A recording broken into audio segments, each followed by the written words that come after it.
Hey, in the last video, we talked about design and the manufacturer. And well, what I didn't tell you is that I have had a pattern in my life. It's embarrassing, but I've had a pattern of thinking that the next thing would finally settle the tension inside of me.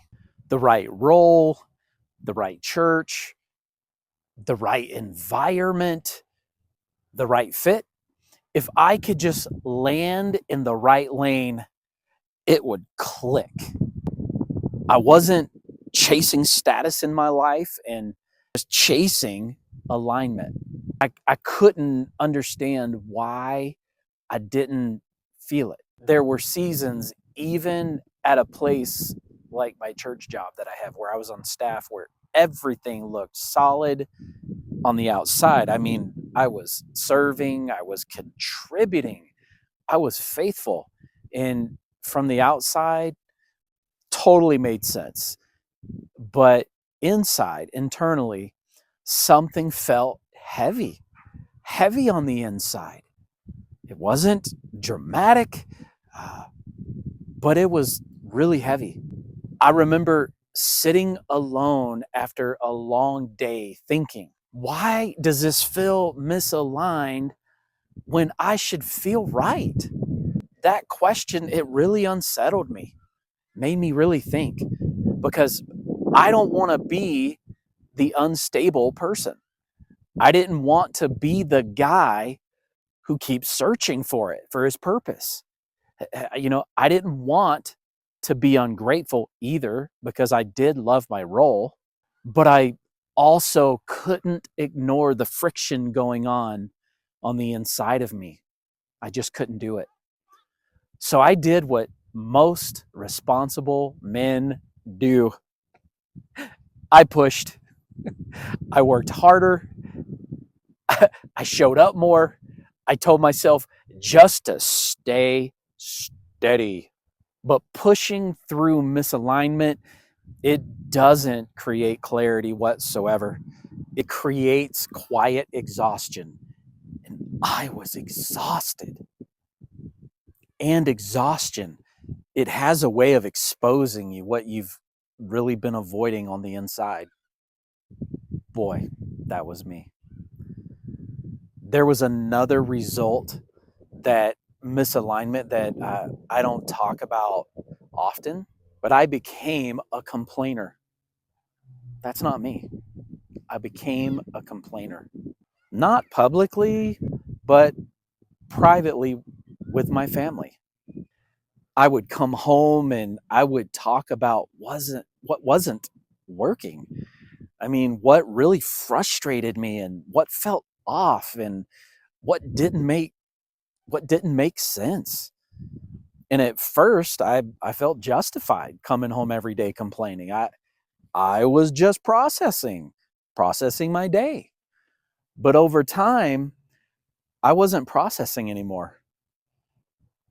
I was rehearsing my frustration.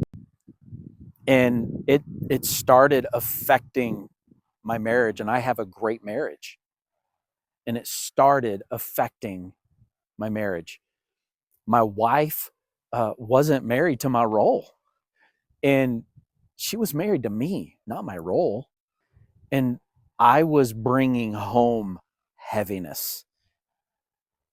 Man, that was rough.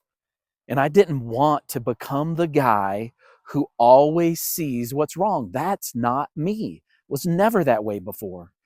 And I didn't want my home to feel like a debrief of tension all the time. I didn't want my life defined by frustration.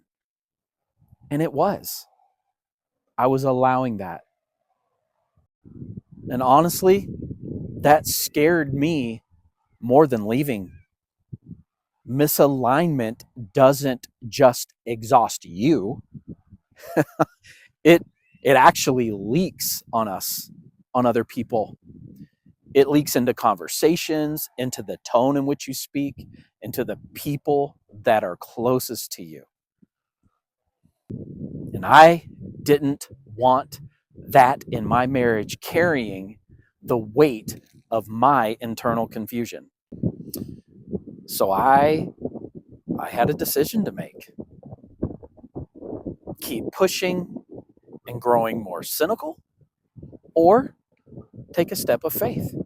And that step, it wasn't dramatic, and it definitely was not reckless.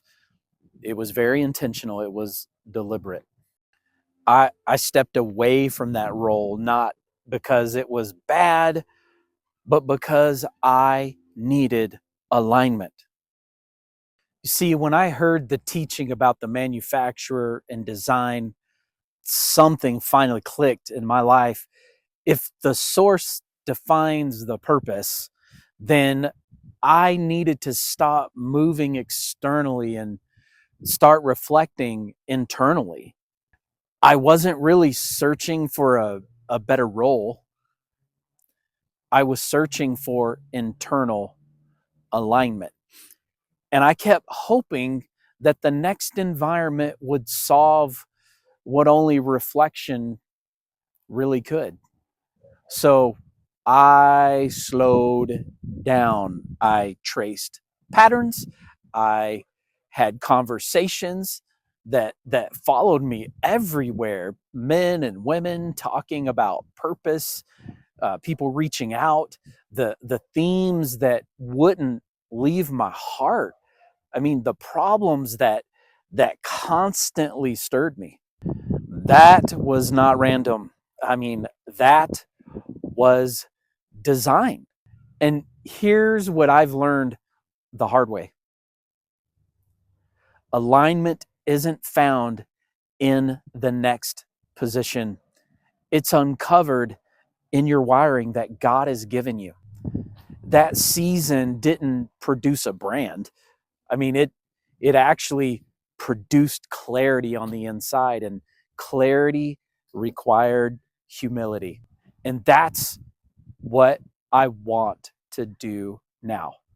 I help men and women understand their design and move past these internal barriers and have the courage to step into alignment, because I've actually lived what misalignment cost, and it cost a whole lot more than you'll ever know. And you can love God deeply and still need recalibration. And guess what? That's okay. Restlessness is not always rebellion. I mean, sometimes it's literally refinement. But refinement requires reflection. If something feels off in your life, don't panic. I mean, don't blow everything up, okay? Don't blow everything up. Slow down. Trace your design. I mean, go back to the manufacturer. You're not unstable. You are not broken. You may just be in the middle of refinement. I would love to invite you into a community that will help you hear God and be in alignment with how He has designed you. Just in the comments below, comment grow, and I'll send you a link to join the free community.